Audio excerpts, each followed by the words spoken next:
Hello everybody, welcome to On Talk, a weekly show organized by Apple Language Center. And you can kind of watch it live every Saturday at 8 p.m. on the official Apple Language School Facebook page, right here. My name's Jack and I'm going to be your host for today's. Let's go!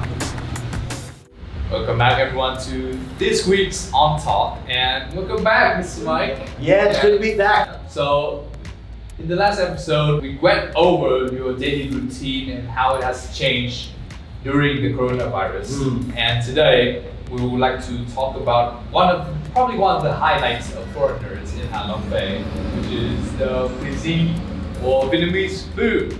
And so, you've been here for quite a long time, and you've all probably already tasted many dishes of Vietnamese people.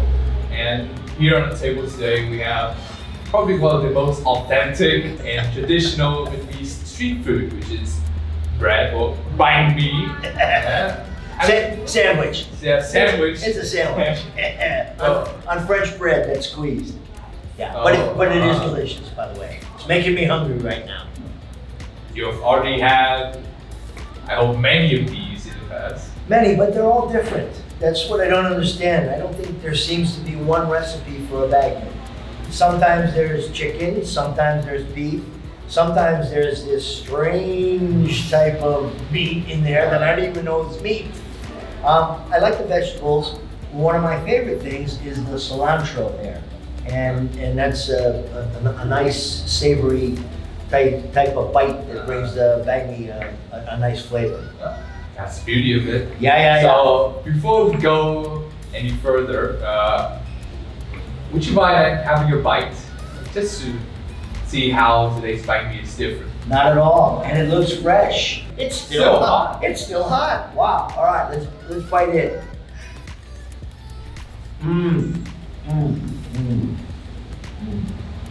Delicious.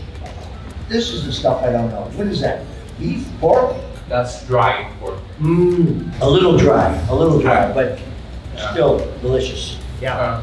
So besides banh mi, we obviously have a wide variety of dishes that people in Ha Long generally like to eat daily. So to you as a foreigner, what dish interests you or excites you the most? Well, okay, there's a plethora of Vietnamese cuisine that I really enjoy, along with many of the foreigners, as you said. And we do come here for the food.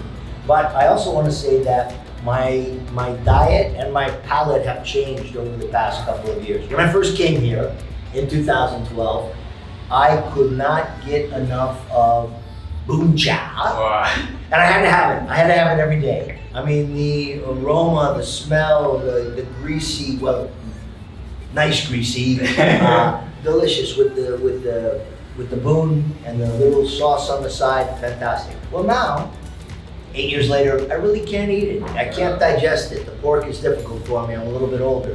So I've switched from bún chả to bún hai san. Wow. Every day I like to have bún hai san. And there are many places. Obviously, there's so much seafood out there.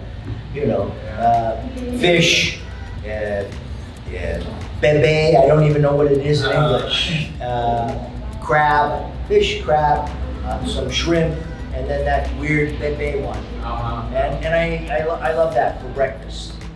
Banh mi also is great, and then the traditional lunch, rice, some type of meat, and vegetables. But I like a variety. I like more than one vegetable.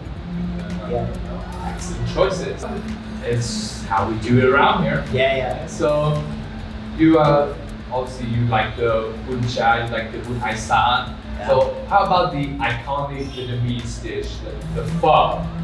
So do you like bún hai san over the pho? Yeah. Oh wow. Yeah. And for the pho, you can really only get the chicken or the beef. I don't think you can get pho hai san, can you? Not that early. Yeah. So I think it's a little more prevalent in the area, the chicken and the beef places, especially at night. So at night, yeah, I'll have pho with the beef pho. Perfect for a cold day like this. And I think that our viewers at home would love to know that how has your diet or how has the cuisine changed from America to Vietnam? What is the main difference? Obviously, it's the noodles. Obviously, it's the amount of carbohydrates with all the rice, the lack of potatoes, the green vegetables, which weeds don't even consider vegetables sometimes. We see these green things growing in the street, and we go, and then everybody goes, "Zow, zow," you know, it's and we go, "That's a weed." Yeah.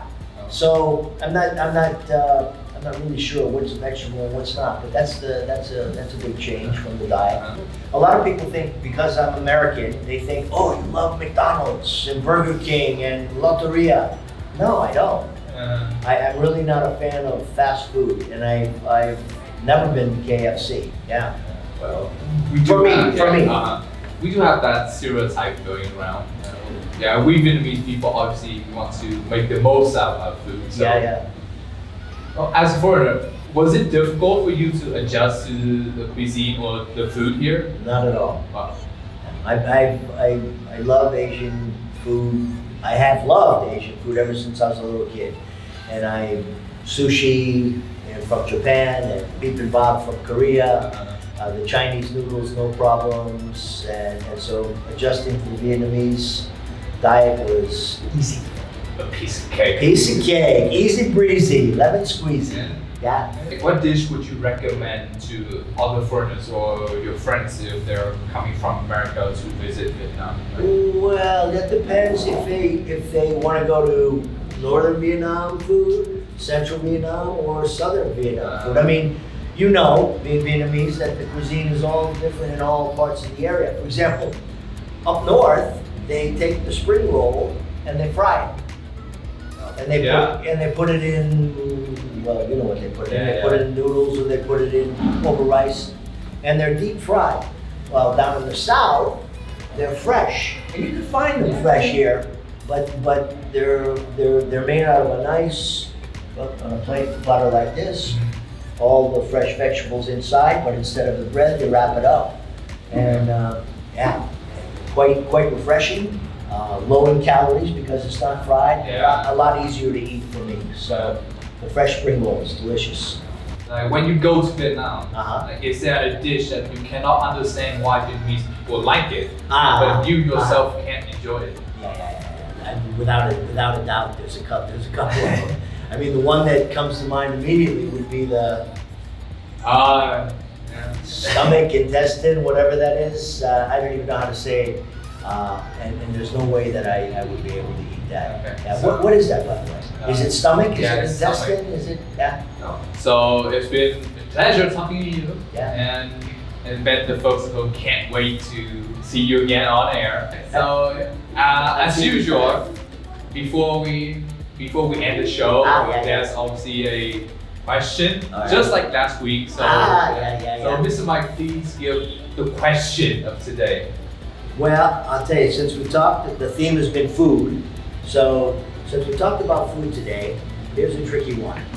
And we talked about many dishes, but the question is, what kind of paper is used to make spring rolls? Now, don't say this kind of paper, and don't say origami paper, okay? But the answer lies somewhere out there in TV land. And the first person to come back wins a prize, and mysterious prize. Jack, it's been wonderful again. It's been wonderful talking to you, and that's all for today, folks. I'll see you next time. See you next time.